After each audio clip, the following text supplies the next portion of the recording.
Alright, what's going on today, YouTube? Welcome back to your favorite cyclist YouTube channel. This week we're installing a new shifter and derailleur onto the little Hot Rock 20.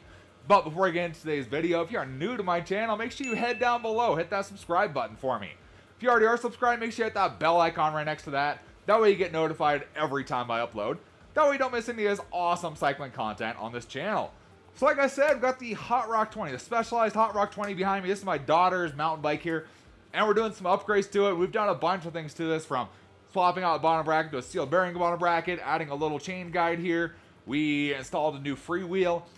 We are set to kind of go on to the next step. So with our freewheel we got this guy here. So we went from a 6-speed to a 7-speed, and we went, of course, to the Mega Range freewheel here. So the Shimano Mega Range, so 34 tooth, which is about as big as we can go freewheel-wise on this bike. So 7-speed, 34 tooth. So on this bike currently, it's got a weird mismatch of parts. So we bought this bike from the Reno bike project. So essentially they take used bikes and rebuild them and get them back up to working order so that people continue to ride bikes. Awesome mission.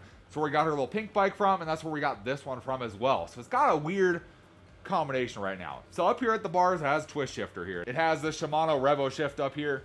Not a big deal. It is a 7-speed shifter up here. Say that right there. On the back, we have an old school Shimano 105, which is a road bike derailleur. Very old school road bike derailleur here in the case of this one. Does it work? Yeah, it works. Not for mountain biking purposes. I mean, all these little pulley wheels, one of them's gummed up so bad it barely turns, the other one's wobbling around. She doesn't like grip shifters. I don't blame her. We're supposed to all have trigger shifters, and that's what she's comfortable with, so we're doing some swaps on this. So we're swapping out the grip shifter, we're swapping out the rear derailleur, and we're going for something a little more mountain bike style. So, for those of you who know, for those of you who watch the channel a while, know I love microSHIFT. I love microSHIFT. microSHIFT makes some great products. Again, microSHIFT, sponsor me so I can get some more really cool products on the channel. So, one of the few I had not tried yet is the microSHIFT Acolyte series. This is their 8-speed group set they make. And I've never messed with that. I've done the Advent, Advent X, Sword. I messed with all those, and those are awesome. I love them. So when it came time to do her bike, I was kind of looking around trying to find what I wanted to. And the Acolyte series kind of fits the bill and what I need for this little bike here. And I'll show you why in a little bit here. So Acolyte, we're going for the flat bar express shifter from microSHIFT. Honestly, pretty standard little shifter. About normal. It does have a display on here. I got that just so she can see what gear she's in. Most of mine, I personally don't run the little displays on them because I don't care, but for her, I think it would be helpful. So I got the one with the display on there. So it has the display. So one of the big things they say with the Acolyte is easier shift engagement and less throw, made for smaller hands. Kids' hands, see that? So in reality, it should be fairly simple for her to shift, which is kind of one of the big things I went for on this one. So went with that. Now, you might notice this is an 8-speed. We have a 7-speed freewheel on there. So, microSHIFT does offer a cassette, an 8-speed cassette to go with their group set. I can't do that, sadly. This bike came with the freewheel. I'm not at the point where I feel like I need to upgrade to a cassette to do that. I don't feel like I need to do that with this bike. This bike doesn't even have disc brake mounts on the back. I don't want to quite get to that point yet. I feel like the freewheel is going to work fine for her. So essentially what we're going to do, we're going to make this 8-speed shifter work with the 7-speed cassette. And we should be able to make that happen, no problem at all. So, that's the shifter we're putting on. Pretty neat design, I like it. It's got the little rubber pad here, kind of like the Pro shifters do. I like them. So, we're going to throw that shifter on instead of the Revo shift up there. And then for the derailleur, this is where it really came in that this was the group set I needed to get for her. And that's because the Acolyte offers a super short rear derailleur. That's literally what it's called. It's called the Acolyte Super Short Derailleur. As this is a itty bitty bitty derailleur. If you've seen my giant ones, actually I probably have one. Let me pull out a normal one. So if we compare it to like a normal derailleur or a normal long cage mountain bike derailleur, you can see this guy is very short versus Advent X here. Very short guy. So that's one of the big benefits I find for the Acolyte system. Is the Acolyte system is pretty much made for smaller wheels. 20-inch wheels.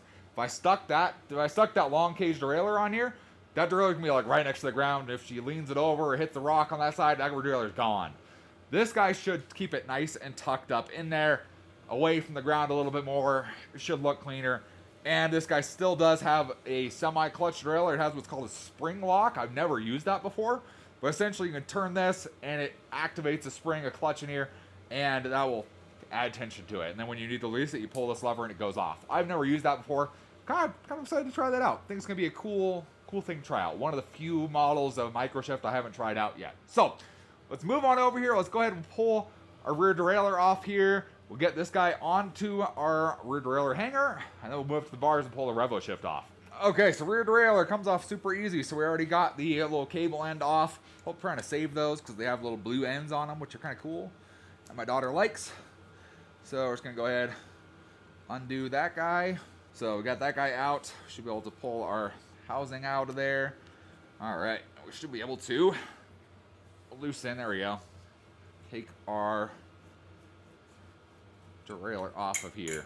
There we go. It's like a old school 105, Shimano 105 derailleur. Probably one of the funniest things I've seen on this bike was that guy. Just make sure our derailleur hanger was tight, and it was not tight. So good thing we're checking. Get our new derailleur, which already has a little bit of grease on there. All right, and we just gotta kind of get that lined up with the stop there. There we are. And we're just gonna go ahead and tighten this guy right on down there. That looks better already. That itty bitty road guy to beef. All right, sick. All right, got that guy on. That's pretty much ready to go. What we're gonna pull our housing off, and we're gonna work our way and go up to the handlebars. We gotta pull off the grip, pull off that RevoShifter, and we'll get our new shifter installed on there. Okay, so up at the bars now, we gotta get this grip off. So I believe this has your ODI bar ends. Yep, okay, so they are separate from the grip. Oh, there it goes. All right, nice and roll them off, and then we can just roll them right back. On here, it only works with certain grips. BMX style grips is what that works best on. There we go. All right, ready to go back on once we swap out our shifter. Then we gotta get this shifter off, which is an itty bitty guy. What is that, maybe a 3? Yep. All right, 3mm here. Should be able to pull our shifter all the way off. Pull our cable out of there, because we're gonna try and keep the housing. There's the old RevoShift off there. Nothing wrong with it, it works fine. We're definitely gonna keep it for another project, but not what she wants on her bike. So, set that guy off to the side there, and it's time to get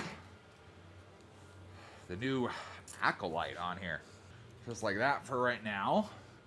Okay, so now that we have our shifter at least semi-installed,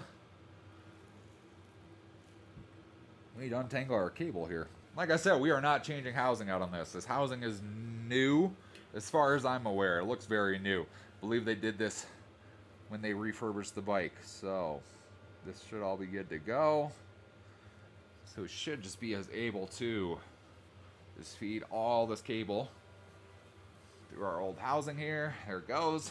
Why do I feel like this should go on the other side? Because it should. That's angled that way. All right, hold up. We gotta fix our house or cable housing routing here. There we go. Much better. All right. I don't know why it was that way. I never noticed until right now. So just gotta get the back all set up too. Get this back through this little piece of housing back here. There we are. Okay. Through there. Oh, might have to shorten this housing a little bit. Let's see how it looks. That housing's long. Okay, where was just curious. Okay, so yeah, it was way back here before. So yeah, we gotta shorten this housing back here a little bit for our new derailleur.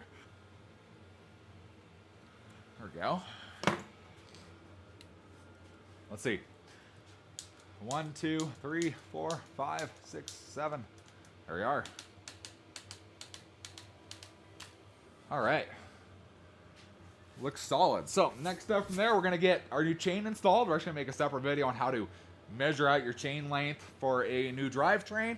And then we'll come right back, and when you guys see this next chain will be on, we'll be into adjusting this rear derailleur to make it function properly on a 7-speed, even though this is an 8-speed shifting setup. We're gonna make it work for a 7-speed that should work nice and crispy.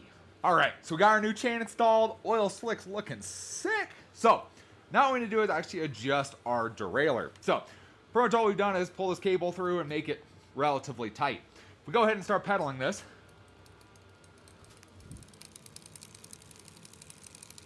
You guys can hear it making noise, right? And if you look down from the back, you'll see that derailleur is not lined up with the smallest cog on there. So, right here, underneath this cable, there are 2 screws. One is your low limit screw, which can be your lowest gear, which is actually your largest gear on here, right? This big one back here. And the H is your high gear. That's going to be your highest gear. The gear that's making you go the fastest, or your smallest gear on here. As we tighten this, it's going to move the derailleur towards the center of the wheel. So you can see, as we tighten that, if we tighten it a little too much, it starts to jump up into the next gear.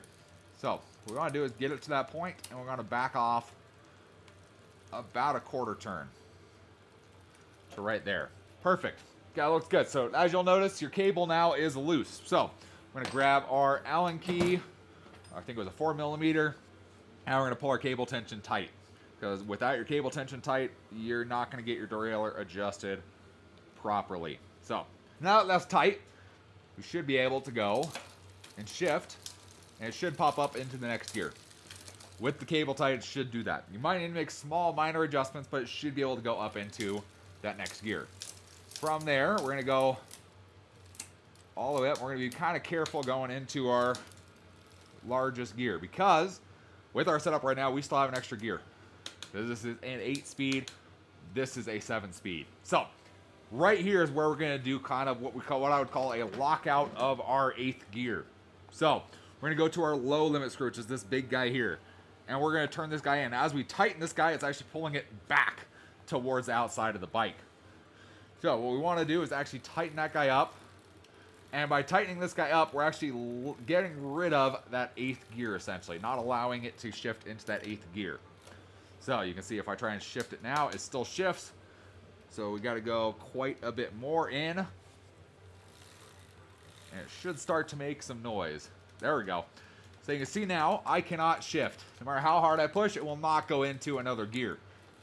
And if we shift back down and back up, so from there, we should be able to shift smoothly through everything. So there's our highest gear right there, smallest gear.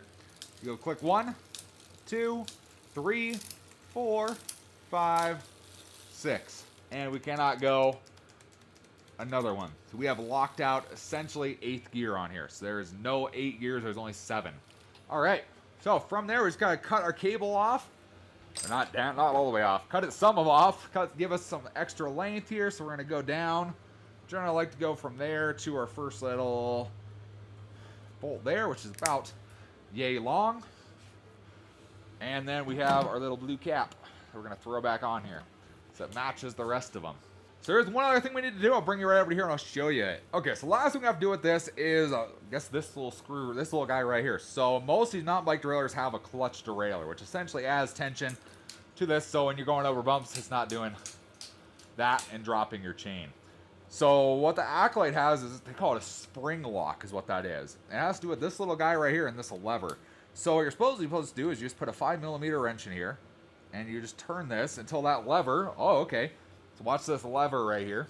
That lever will go up. And once that goes up and locks back down, that spring is engaged. I mean, that's better. And then when you want to release it to change like a wheel or something, you just grab that lever and you just put up. Okay, it is better. It is better. Let's just tighten that guy back up. You're not really tightening it, you're just turning whatever it is. Yeah, I mean, it does give it more spring tension. So as much as the clutch derailleur, probably not quite that much, but it does give more tension than nothing. There we go. Full Acolyte system installed on there with the spring lock. It's pretty cool.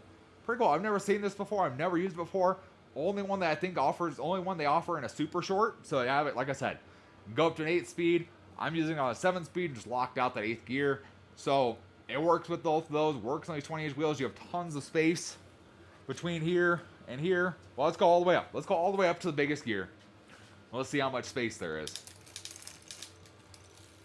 there's our biggest gear. So, I mean, that's about as much as you have between the ground and that front chainring.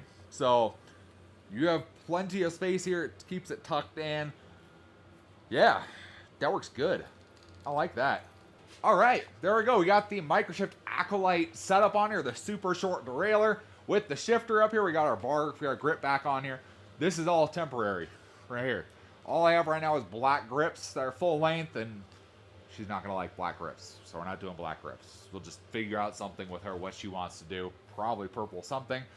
But for now, that'll work for the moment. So you can test things out and see how she likes it. Really short shifting. I could tell you that right off the bat. This is a very short lever push versus a lot of the other ones. Like the Advent X has a little bit longer. I mean, they're normal for most of us adults, you know, that use that. That's about normal. Push is, you know, what you expect like the Advent X and most of the trigger shifters out there. This has a little bit shorter. So kind of nice, especially for small hands. Should work pretty good. Got our brake lever adjusted. If you've been watching these videos since I first worked on this bike and started tearing stuff apart, this bike looks totally different. It did then. This looks like a mountain bike. It did not look like a mountain bike before. And I'll tell you, when we first bought it, it came with like a white tire. They're like a little kid's tire. You know, the kid tires you see. They're just the white with the basic little tread. Nah, gone. So, this bike, that looks a part of a mountain bike now. That looks sick. Think she's going to be stoked. She's at school right now, so when she gets home from school, she'll get tested out. Well, maybe test out. She'll at least get to see it, see what it looks like. She has her nice rainbow chain on here, which I think she's going to love. We lubed up the chain, so it's got some lubricant in there now, so it should be nice and smooth. It should be a little smoother now. Hopefully you guys enjoyed the video. I'm going to have links to the Acolyte system in my description below. Really cool system, really affordable for the price, and you get essentially kind of a clutch-like derailleur that you can turn on and off. Kind of nice, kind of neat that you can do that. And like I said, it works super great for those kids bikes with a super short version. It's one of the few derailleur systems I found that's still relatively high end, but it works with kids bikes really well and keeps that derailleur out of like the danger zone, I guess you could call it. So if you guys are interested, in the description down below. Hopefully you guys learned something today, or at least found it entertaining. If you did, give this video a big thumbs up. Appreciate the support. Any comments or questions, let me know down in the comment section below. Love talking to you guys. Love answering questions you guys have. And I will see you in the next video. Thanks for watching today.